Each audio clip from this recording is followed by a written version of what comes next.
Welcome everyone to today's meet and greet with the ad sales team. Today we have Chris Simon. He's the EVP of network sales. And then we have John Bogey. We call him Bogey. He's the EVP of sports sales. The first question I'll ask Chris and John is, what is ad sales, right? Because a lot of people don't know what ad sales is, especially like veterans. Like they usually know, oh, production and directing and acting. I want to get into entertainment business. But if you say something like corporate jobs like ad sales, they're like, well, what's that? We sell the commercial time for the network, and our lives have changed obviously over the last 5, 6, 7 years with all sorts of digital and streaming. But at the end of the day, John and I are tasked with bringing in money from marketers, trying to get the best possible price, the fair price, and forming and developing partnerships and relationships. Again, I've been at this company for 28 years and in the business for a long time. They've been saying network television has been dead for 30 some odd years, and we continue to thrive. Yes, the business is changing and the platforms are changing, but we still provide a great source and stream of revenue for Paramount. It's still a very, very vital piece of what we do. We, as Chris said, we sell the commercial inventory, and we're broken up based on the programming of various programming in terms of what we sell. So I oversee all the sports sales for the sports programming. Chris basically oversees all the programming for prime time, news and late night, and daytime. And then we have corporately at Paramount, there's a division that sells the cable networks, Nickelodeon, MTV.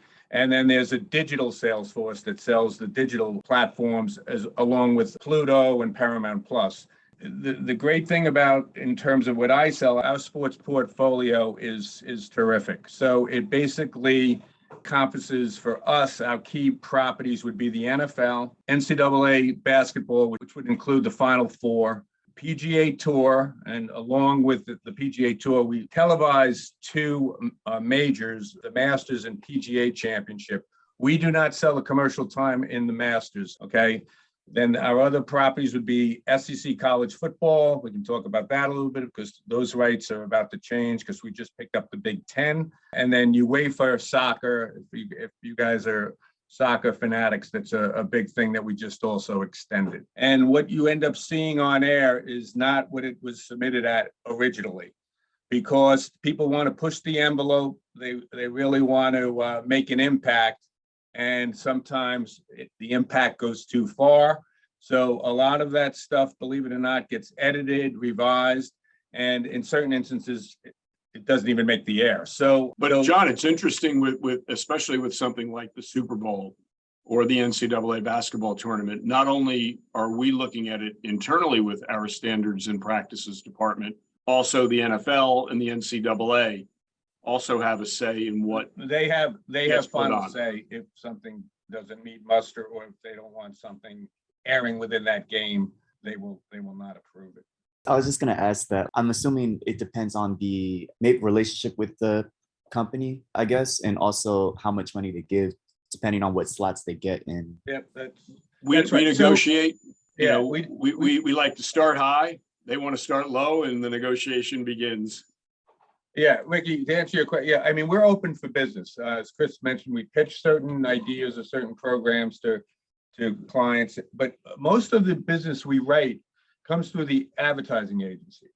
So they have media buying groups that are specialists in buying media time among the networks. So they'll have a certain dollar amount or certain budget for a particular campaign, and they will go to each of the networks and say, okay, put a plan together of a certain amount of money, and then they'll see how much audience we can generate, deliver at a certain, it's called a CPM, and then they will compare that to our competitors, and then they will figure out how they want to divide the money up amongst who they think delivered the best plan or the best delivery for their client based on the product or brand that they want to advertise. That's basically how it works. It's a negotiation between us and the agencies are utilizing us in terms of what we can deliver versus what our competitors can do.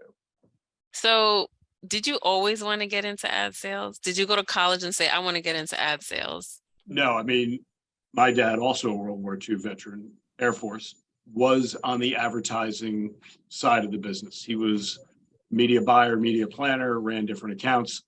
And literally after finishing college, he's like, I'll get you a couple of interviews. Lucky, I started on the agency side. I started at McCann Erickson, spent time at a few different agencies, went on to a client at Bristol Myers. Then I started getting the sales bug. So I ended up at USA Cable Network, which was independent back then, but now part of NBCU. And I spent about 5 years and change there and worked with some great people.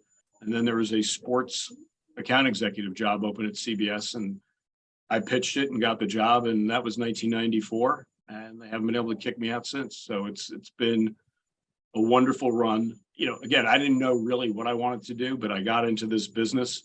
And I think, you know, Bogey and I both feel very blessed to be in a company for this length of time. And that's kind of unheard of in today's world, whatever sector you're working, whatever business you're working in. But this is a very, very special and unique place. But I think our business today, which is evolving at a pace that I don't think any of us have ever imagined, it's still a great business. And to come to work today and to still have your growth curve accelerating because of streaming platforms and all the digital stuff that's out there and just what clients need and want, it's great to be able to provide that service. I too started on the ad agency side, and then I left the agency side and I actually went to ABC first, ABC Radio Network, and then I went to the television network. And I've been in media sales the past, oh my God, I don't know what the number is, 30 plus years. You know, the thing is, if you like the programming, and I think you need some aptitude with numbers. You don't have to know